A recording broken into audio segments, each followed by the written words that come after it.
Bienvenidos. Nosotros formamos parte del equipo técnico de inteligencia artificial que apoya el trabajo del profesor Camilo Gálvez. Y eso, nos da un acceso privilegiado a todos sus archivos de investigación. Exacto. Y hoy quisimos explorar uno de sus proyectos que nos parece fascinante, su estudio sobre figuras angélicas y demoníacas en la historia. Y nos encontramos con un personaje que, de verdad, parece salido de una leyenda. Un nombre al que llamaban el ángel del Apocalipsis. San Vicente Ferrer. Él mismo. Es una figura increíble. Y para entenderlo, el material del profesor Gálvez nos mete de lleno en una de las épocas más caóticas de la cristiandad. El gran cisma de Occidente. Justo. Un periodo que de verdad desafía la imaginación. Y en medio de esa fractura, de ese caos total, aparece este predicador dominico que se mueve con una soltura, impresionante. Y los milagros más asombrosos. Totalmente. A ver, para que aquilatemos la magnitud de esto, no hablamos de una simple disputa teológica.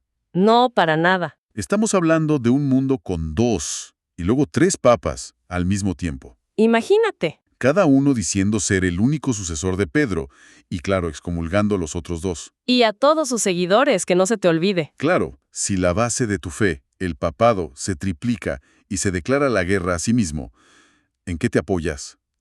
Es el escenario perfecto para que surja una voz con una autoridad arrolladora. Exacto. Y ese vacío no se creó de la nada. El cisma, que estalla en 1378, fue la culminación de casi un siglo de crisis. ¿Viene de antes, entonces? Sí.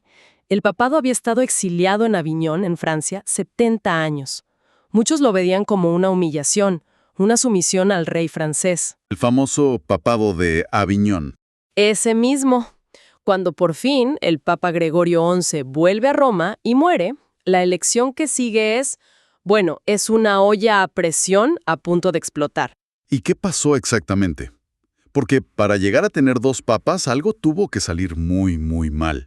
Salió catastróficamente mal. A ver, imagina la escena en Roma.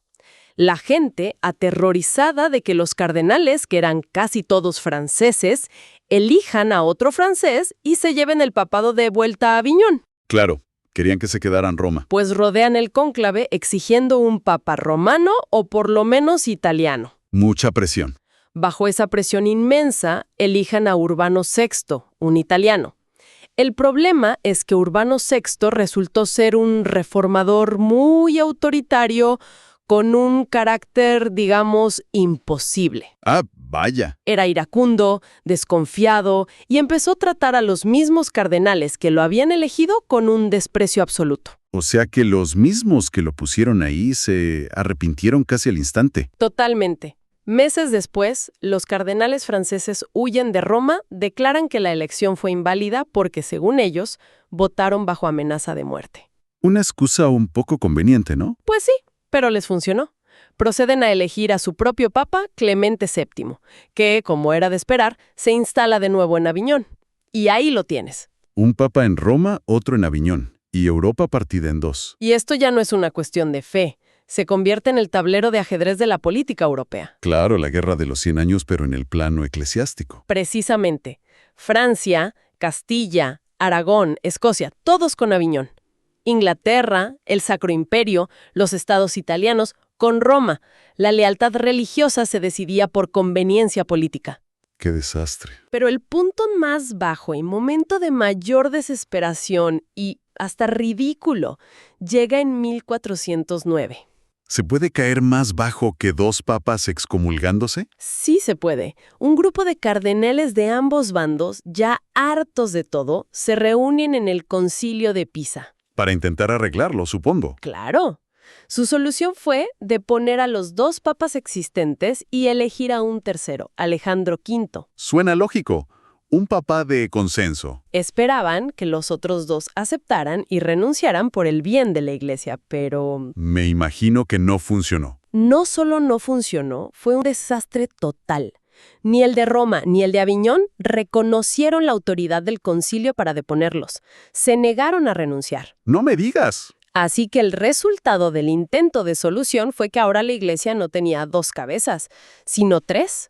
Un monstruo de 3 cabezas. El caos era absoluto. Y es en este mundo roto, en esta iglesia de 3 cabezas, donde crece y se forma Vicente Ferrer. Nacido en Valencia en 1350, un dominico. Pero, ¿qué lo hizo tan especial? Habían muchos predicadores y teólogos en esa época. Lo que lo distingue es una combinación de rigor intelectual y una piedad que rozaba lo sobrehumano. ¿A qué te refieres con sobrehumano? Las fuentes del profesor Gálvez, que vienen directo de los procesos de canonización, lo describen como un hombre de una penitencia extrema. A ver, cuéntame. Por ejemplo, se dice que se disciplinaba 3 veces al día con una cadena de hierro. ¿3 veces al día? Sí, una por sus propios pecados, otra por los pecadores del mundo y una tercera por las almas del purgatorio. Era un ascetismo radical. Uf, qué intensidad. Pero al mismo tiempo, era un teólogo de primer nivel, autor de tratados como el Tractatus de Vitae Spirituali. Un intelectual y un asceta extremo. Pero aquí viene la parte clave. En esta guerra de papas, él tuvo que elegir un bando.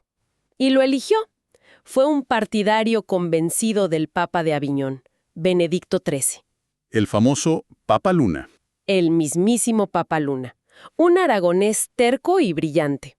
Ferrer era su confesor, su hombre de confianza. Estaba convencido de que la línea de Aviñón era la legítima. O sea, su lealtad no era política, era de conciencia. Eso es crucial para entender lo que viene después. Claro, porque lo que vino después es todavía más dramático. La situación se volvió insostenible. Completamente.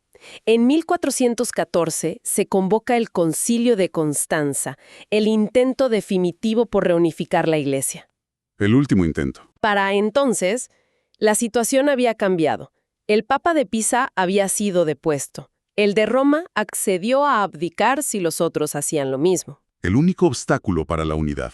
Era la obstinación de un solo hombre. Benedicto XIII, el Papa Luna, atrincherado en su castillo de Peñíscola. Y su principal apoyo eran los reinos hispánicos, que le eran fieles. Aquí entra de nuevo Ferrer. En un papel central y para él dolorosísimo. El emperador Segismundo, que era el poder secular detrás del concilio, sabía que la única persona con el prestigio moral para hacer entrar en razón al Papa Luna o para convencer a los reyes de abandonarlo era Vicente Ferrer. Piensa en la disyuntiva. Su lealtad personal a su amigo el Papa contra el bien supremo de la unidad de la Iglesia. Tuvo que elegir entre su Papa y su Iglesia. Y eligió la Iglesia. Tras intentar por todos los medios que Benedicto XIII abdicara, y ante su negativa total, Ferrer toma la decisión más importante de su vida. ¿Qué hizo? El 6 de enero de 1416, en Perpiñán, frente a los representantes de Aragón, Castilla y Navarra, él mismo pronuncia el sermón que justifica la substracción de la obediencia. Substracción de la obediencia. Suena muy técnico. ¿Qué significa eso en la práctica? Es como un voto de no confianza a escala continental. Es la analogía perfecta. Fue una declaración pública y solemne. Tú ya no eres nuestro papa. Le quitó todo su apoyo político. Exacto. Su papado se desmoronó. Fue el golpe de gracia que acabó con el cisma. Poco después, el Concilio de Constanza pudo elegir a Martín V como papa único para toda la cristiandad. O sea que Ferrer, a costa de romper con su amigo y confesor, sanó la herida más profunda de la Iglesia de su tiempo. Una jugada política y espiritual de un calibre inmenso.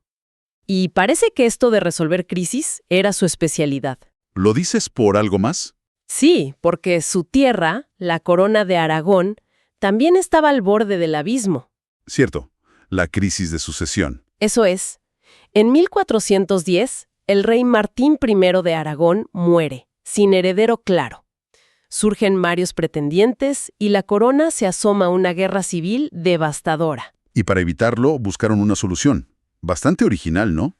Una solución sin precedentes en Europa. Nombrar a 9 jueces o compromisarios para que eligieran al nuevo rey. El famoso compromiso de Caspe. Y déjame adivinar, Vicente Ferrer fue uno de los 9. No solo fue uno de ellos, fue la figura decisiva. Las crónicas que cita el profesor Gálvez dicen que fue el primero en hablar. ¿Y su argumento pesó más que los demás? Su argumento a favor de Fernando de Antequera, de la Casa de Castilla, fue tan sólido que arrastró el voto de la mayoría. Y una vez tomada la decisión, fue él mismo quien salió al balcón en Caspe a proclamar al nuevo rey. Evitó una guerra civil. Ni más ni menos. A ver si lo entiendo. Este hombre es un teólogo de élite, una seta que se flagela con cadenas, un diplomático que acaba con un cisma de 40 años y además un kingmaker que evita una guerra. El currículum es bastante completo. Y aún no hemos llegado a la faceta por la que las multitudes lo seguían por toda Europa.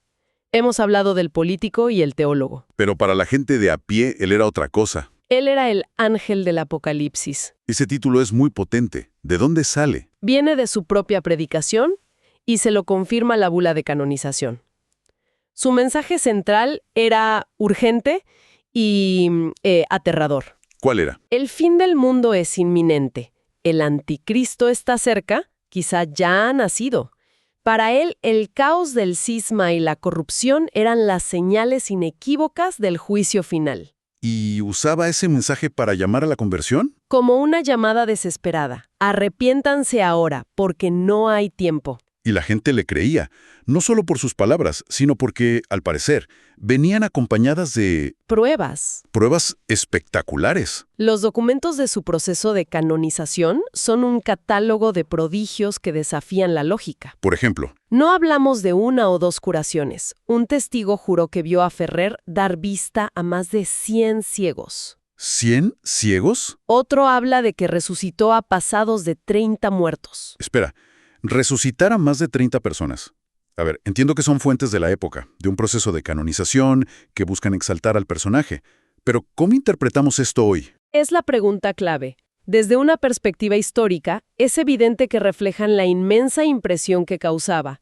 La gente estaba convencida de estar ante un poder sobrenatural. Claro. Hay relatos muy específicos, como el de un marinero con una costilla rota que sanó al instante. Pero el más famoso, casi cómico, es el del albañil de Barcelona. Cuéntamelo, por favor. La historia dice que un obrero se cae de un andamio altísimo. Mientras cae, grita desesperado: «¡San Vicente, socórreme!». Y San Vicente estaba ahí. Se supone que pasaba por la calle, levanta la mano, detiene al hombre en el aire y le dice: Le dice que «Espera un momento, que tengo que ir a pedirle permiso al prior del convento para hacer el milagro». no puede ser. Pausó una caída mortal para resolver un tema burocrático. Según la leyenda, eso pasó.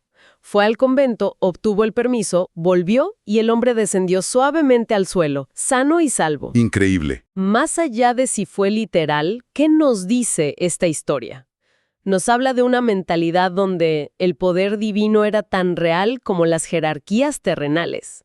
Hasta un milagro debía seguir el conducto regular. Tiene sentido. Y luego está quizás el prodigio más fascinante, el don de lenguas. El don de lenguas. Ferrer predicó por España, Francia, Italia, Suiza, siempre en su valenciano natal. Sin embargo, hay miles de testimonios jurados de gente que hablaba francés, italiano o alemán que aseguraban entenderlo perfectamente, cada uno en su propio idioma. Para ellos, esa era la prueba definitiva.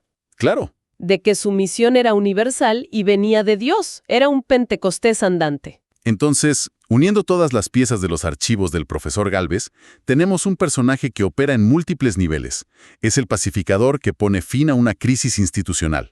Es el estabilizador político que evita una guerra. No estaban separadas, ¿cierto? Exacto. Su intervención en Caspe o su decisión de abandonar al Papa Luna no eran meros actos políticos.